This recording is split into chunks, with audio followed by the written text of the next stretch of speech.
धार्मिक गुलाम हो, आप सामाजिक गुलाम है, हम राजनीतिक गुलाम है, हमको तीनों गुलामियां तोड़नी पड़ेंगी। कई राजनीतिक आरक्षण खत्म होना चाहिए ताकि ये गधे सुन करके आना बंद हो संसद के अंदर। सर्वोच्च न्यायालय में 29 जज होते हैं, 29 जज में से 28 जज ब्राह्मण है, एक जज शेड्यूल कास्ट केवल शशि भूषण गवई। आप बताइए जहाँ 28 जज सवर्ण समाज के बैठो, क्या आपको न्याय मिलेगा? लेकिन एक बात कह रहा हूँ, या आपके गले में भगवा झंडा डाल करके तिलक लगा करके आपको धार्मिक बना सकते हैं। अगर आप इस देश के अंदर सामाजिक, आर्थिक और धार्मिक आजादी चाहते हो तो आपको बाबा साहब डॉक्टर बी आर अम्बेडकर की दी हुई 22 प्रतिज्ञाओं पर पालन करना पड़ेगा। और ये जो घरों में चिड़ियाघर बना रखे हैं निकाल करके बाहर फेंकना पड़ेगा। जो भगवान आपके काम नहीं आता उसको फेंक दो, जो नेता आपके काम नहीं आता उसे फेंक दो, आपका भाई आपके काम ना आता उसे फेंक दो। पिछले 20 साल से बहुजन आंदोलन में काम करता हूं। संदीप वाल्मीकि हमारे पुराने आंदोलन के साथी हैं। वर्तमान में राजनीति में, मैं राजनीति में नहीं हूं, लेकिन मैं तमाम साथियों से कहता हूं कि आप जहां भी रहें, जिस भी राजनीतिक दल में रहें, लेकिन समाज की लड़ाई में, समाज के हक हकूक की लड़ाई में सबसे ज्यादा आगे बढ़ चल करके आपको हिस्सा लेनी चाहिए, क्योंकि आपकी जिम्मेदारी बनती है। बाबा साहब डॉक्टर अम्बेडकर ने कहा था कि आपकी आजादी का रास्ता मंदिरों से नहीं, स्कूल से जाएगा। दलित समाज में, खासतौर से बहुजन दलित समाज में जिन लोगों ने कलम का रास्ता अपनाया, जिन लोगों ने स्कूल का रास्ता पकड़ा, उन लोगों की निश्चित रूप से तरक्की हुई है, धार्मिक रूप से, आर्थिक रूप से और सामाजिक रूप से। जो लोग आज भी मनुवादी सिस्टम के गुलाम हैं, मंदिरों के चक्कर लगा रहे हैं, जिन लोगों ने अपने घरों में मंदिर बना रखे हैं, वो आज भी पिछड़े हुए हैं, वो किसी जाति, किसी धर्म के हो सकते हैं। मैं एक सवाल यह खड़ा करना चाहता हूँ, कभी निर्भया कांड, कभी हाथरस में वाल्मीकि बहन का बलात्कार, आज यहाँ हम नागल में इसी बात पर चर्चा कर रहे हैं। आजादी से पहले और आजादी के बाद तक आज भी हमारी बहन बेटियां इस मुल्क के अंदर सुरक्षित रही हैं। सरकार चाहे ऊपर वालों की हो, सरकारें चाहे नीचे वालों की हैं, सरकारें चाहे कांग्रेस की हो, सरकार चाहे बीजेपी की हो।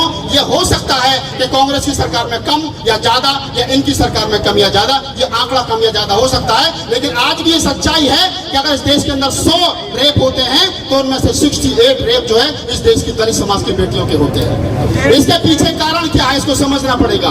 बाबा साहब डॉक्टर अम्बेडकर ने कहा था कि इस देश के अंदर जो धर्म का पाखंड है, जिसने आपको गुलाम बना रखा है, ये धर्म की बेड़ियां आपको तोड़ करके फेंकनी पड़ेंगी। जब तक आप ये तोड़ करके नहीं फेंकोगे, जब तक आप आजाद नहीं हो सकते। आप धार्मिक गुलाम हो, आप सामाजिक गुलाम है, हम राजनीतिक गुलाम है, हमको तीनों गुलामियां तोड़नी पड़ेंगी। अपनी राजनीतिक ताकत बनानी पड़ेगी, अपनी सामाजिक ताकत बनानी पड़ेगी, अपनी धार्मिक ताकत बनानी पड़ेगी। जो लोग ये कहते हैं कि हम आज के बाद में 10 लाख रुपए का मुआवजा, 20 लाख का मुआवजा, 1 करोड़ का मुआवजा, 2 करोड़ का मुआवजा, सरकारी नौकरी, होना क्या है इससे? क्या इस 2 करोड़ का मुआवजा या 10 लाख का मुआवजा, सरकारी नौकरी, इस बात की गारंटी है कि इन फ्यूचर हमारी बेटियों के साथ में बलात्कार नहीं होंगे? कोई गारंटी नहीं है, कोई श्योरिटी नहीं है, क्योंकि जो लोग अभी यहाँ से बात कही गई कि 131 सांसद संसद भवन में बैठे हैं, वो उस बाबा साहब डॉक्टर बी आर अम्बेडकर के दिए हुए राजनीतिक आरक्षण की वजह से हैं, जो उस कुर्सियों पर बैठे, जो हमारे ऊपर जब एट्रोसिटी होती है वो बोलते नहीं है। मैं दावे के साथ कह रहा हूँ, मैंने संसद भवन के प्रांगण में खड़े होकर के प्रधानमंत्री जी के सामने कहा था कि ये राजनीतिक आरक्षण खत्म होना चाहिए ताकि ये गधे सुन करके आना बंद हो संसद के अंदर। ये जब हमारे ऊपर एट्रोसिटी होती है बोलते नहीं।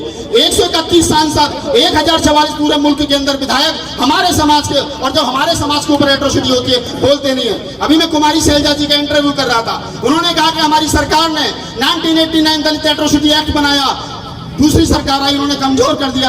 अरे एक्ट बनाने से क्या होता है? संविधान 1950 में बाबा साहब डॉक्टर अम्बेडकर इतना मजबूत संविधान बना करके आप लोगों को दे गए, लेकिन तुम्हारी मानसिकता खराब है। जिन लोगों के हाथ में संविधान है, जिन लोगों के हाथ में कोर्ट है, जिन लोगों के हाथ में सारा सिस्टम है, ये मनुवादी लोग, ये 15% लोग, ये वो लोग जो हमको धार्मिक, आर्थिक और राजनीतिक गुलाम बनाए रखना चाहते हैं, इन लोगों से हम क्या उम्मीद करेंगे? आज सर्वोच्च न्यायालय में 29 जज होते हैं, 29 जज में से 28 जज ब्राह्मण है, एक जज शेड्यूल कास्ट केवल शशि भूषण गवई। आप बताइए जहाँ 28 जज सवर्ण समाज के बैठो, क्या आपको न्याय मिलेगा?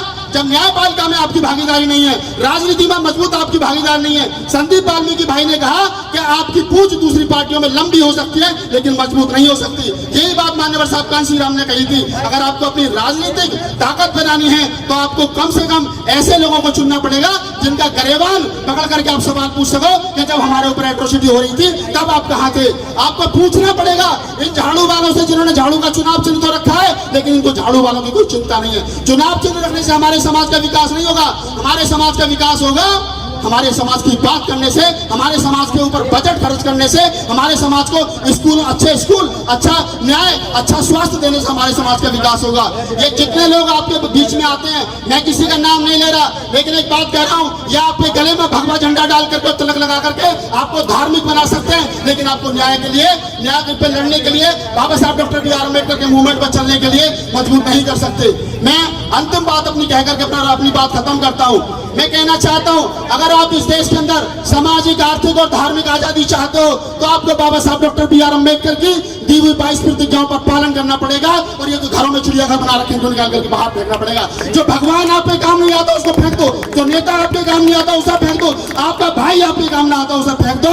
उस आदमी के साथ में रहो, उस विचारधारा के साथ में रहो जो आपको न्याय दिलाती हो, जो आपको लड़ने के लिए मजबूर करती हो। मैं धन्य हूँ, अपने आप को समझता हूँ कि मैं बाबा साहब डॉक्टर अम्बेडकर का फॉलोअर हूँ, मैं बुद्ध कबीर नानक रैदास का फॉलोअर हूँ, मैं फूले अम्बेडकर आंदोलन का आदमी हूँ, जो इस देश की ब्राह्मणी मानसिकता के आंख में आंख डाल करके सवाल करता हूँ, और उनको मेरे सामने मजबूर होना पड़ता है। उनको मालूम है कि इस देश के अंदर सिर्फ एक ऐसी व्यवस्था है, वो फूले अम्बेडकर आंदोलन के लोग हैं, जो एक दिन में एट्रोसिटी एक्ट 2 अप्रैल को आंदोलन होता है, एक दिन में वापस करा देते हैं। ये ताकत हमारी है, इसको बातों को भली भांति जानते हैं। इसी देश के अंदर, इसी राजधानी में 8 महीने से किसान बैठा है, सरकार सुनने को तैयार नहीं है। क्यों तैयार नहीं है? क्योंकि जनसंख्या बहुत कम है। आपकी जनसंख्या मायने रखती है आंदोलन में, या जनसंख्या कम मत होने देना, या संख्या बल कम मत होने देना। अगर आपकी संख्या बल कम हो गई तो रात के अंधेरे में बेईमान गुंडे, चालाक लोग आपको खदेड़ देंगे। आप अपने घरों में मत सोना, या मोर्चे पर सोना, आप अपनी बहन बेटियों के साथ यहाँ सोना। मेरा दावा है ये लड़ाई एक दिन में नहीं जीती जाएगी, लेकिन राहुल नागपाल का विचार है, मेरा दावा है ये लड़ाई एक दिन जरूर जीती जाएगी। अगर आपको मेरी बात अच्छी लगी हो, इसका समर्थन करें, बाबा साहब को पढ़े, बुद्ध कबीर नानक रैदास फूले को पढ़े, अपने बहुजन महापुरुषों को पढ़े। जय भीम, नमो बुद्धाय।